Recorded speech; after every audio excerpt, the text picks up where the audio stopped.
Olá, meus irmãos, tudo bem com vocês? Tudo na paz? Hoje a gente vai mergulhar em uma das promessas mais profundas e transformadoras da Bíblia Sagrada, a volta de Jesus. É um assunto que, ao mesmo tempo que a gente enche o coração de esperança, também acende um senso de urgência, sabe? Vamos juntos descobrir o que a Bíblia diz sobre esse evento que promete mudar absolutamente tudo. E olha, tudo começa aqui com essa base, essa promessa que vem do próprio Jesus. Não é uma figura de linguagem, não é uma ideia abstrata. É uma garantia pessoal e direta. Virei outra vez e vos levarei, Jesus disse. É dessa frase que nasce toda a certeza do seu retorno. E é muito importante a gente entender isso. Essa esperança não é uma coisa passiva de ficar só esperando. Pelo contrário, ela é o verdadeiro motor da igreja. É a força que nos inspira a buscar uma vida mais santa, a compartilhar a fé, a perseverar mesmo nas dificuldades. A igreja ora, trabalha e adora com essa convicção. O noivo virá buscar sua noiva. Certo. Então vamos entrar nos detalhes. Essa promessa da volta de Cristo se manifesta em um evento muito específico que a gente conhece como o arrebatamento. Mas o que isso significa exatamente? Como isso vai acontecer? A palavra arrebatamento vem de um termo grego, harpazo, e tem uma ideia bem forte. Significa arrancar com força, pegar de repente. A imagem é de uma ação súbita, poderosa. Para o mundo, vai ser um desaparecimento em massa, totalmente inexplicável. Mas para a igreja, vai ser o momento mais glorioso de todos, o encontro com o Senhor. O apóstolo Paulo, ele meio que desenha para a gente um passo a passo desse momento incrível. Primeiro, um grito de comando, a voz do próprio Senhor. Logo em seguida, a trombeta de Deus vai soar. Nesse exato instante, aqueles que morreram crendo em Cristo ressuscitam, já com os corpos glorificados. Um momento depois, num piscar de olhos, os que estiverem vivos são transformados. E aí vem o clímax. Todos juntos se encontrando com Cristo nos ares. É uma cena magnífica. E é aqui um ponto que às vezes gera uma certa confusão, mas que é fundamental a gente entender. O retorno de Cristo tem duas fases distintas. De um lado, o arrebatamento. É a vinda de Cristo para a sua igreja, um evento secreto que acontece nos ares. Do outro lado, bem depois, vem a segunda vinda, que é a vinda de Cristo com a sua igreja já glorificada. E esse sim vai ser um evento público que todo olho o verá, quando ele vier para estabelecer seu reino aqui na terra. São duas etapas diferentes do mesmo plano grandioso. É claro que um assunto assim, tão complexo e tão profundo, gerou diferentes linhas de interpretação ao longo dos séculos da igreja. E é importante a gente, pelo menos, conhecer essa diversidade de pensamento.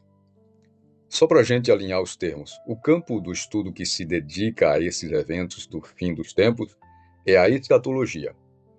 De forma bem simples, é o estudo das profecias bíblicas sobre a volta de Cristo, a ressurreição, o juízo final, enfim, as últimas coisas.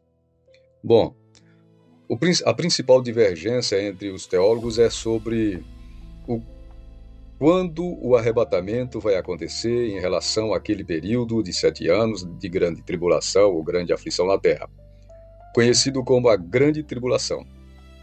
Como a gente vê na tabela, a visão pré-tribulacionista, que é a base dessa nossa análise de hoje, defende que a igreja vai ser retirada antes desse período começar. Outras visões acreditam que vai ser no meio ou só no finalzinho. O mais importante é que todas elas concordam num ponto principal: Cristo vai voltar. A diferença está mais na cronologia dos eventos, certo? Agora vamos fazer uma transição importante. Vamos sair um pouco da teologia do evento em si e pensar na implicação pessoal disso tudo. Se a gente sabe que Cristo vai voltar, como é que a igreja, a noiva, se prepara para encontrar o noivo? A resposta para isso está na jornada da santificação. E essa é a pergunta que tem que ecoar dentro da gente. A esperança do arrebatamento não foi dada para a gente ficar especulando sobre datas e sinais, mas sim para nos motivar para nos impulsionar a viver uma vida que honre a Deus hoje, aqui e agora. Podemos pensar na santificação como uma jornada com 3 grandes estágios. Primeiro, a santificação instantânea. Acontece no momento em que a pessoa crê em Jesus. Ali ela é declarada santa, separada. Depois vem a santificação progressiva. Esse é o processo na vida toda. O dia a dia, sendo moldado pelo Espírito Santo para se parecer mais com Cristo. E por fim, a glorificação, que é a perfeição total que vai acontecer justamente no arrebatamento, quando a gente receber um corpo glorificado, livre da presença do pecado para sempre. Então, o ponto central é esse.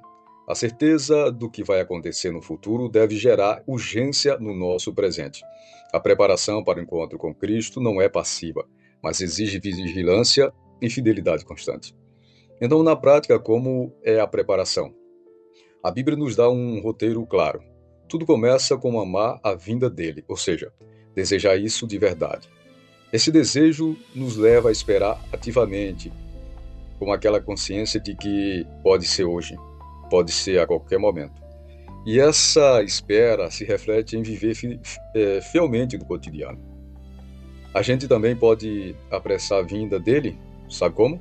Anunciando o Evangelho, é claro. E claro, a base de tudo isso é vigiar constantemente, ou seja, manter uma vida de consagração e proximidade com Deus. A parábola das 10 virgens contadas por Jesus talvez seja a maior ou o maior alerta sobre isso. Pense bem, todas as 10 estavam esperando o noivo. Todas elas tinham lâmpadas. Mas a grande diferença, o ponto crucial, foi o azeite de reserva. Só 5 estavam realmente preparadas para uma possível demora. A lição é direta, é cortante. Não adianta só parecer que está esperando. É preciso estar genuinamente pronto, porque a gente não sabe nem o dia e nem a hora. E sabe o que é incrível? A igreja lá do comecinho, a igreja primitiva, resumida toda essa esperança, ou resumia, toda essa esperança e essa urgência em uma única palavra em aramaico: Maranata. Ao mesmo tempo uma declaração de fé e uma oração. Significa vem, nosso Senhor. Era um anseio que pulsava no coração daqueles cristãos e que deve pulsar no nosso também. E com isso a gente chega na pergunta final. A que realmente importa? A curiosidade sobre quando vai ser é natural. Mas a Bíblia o tempo todo tenta mudar o nosso foco.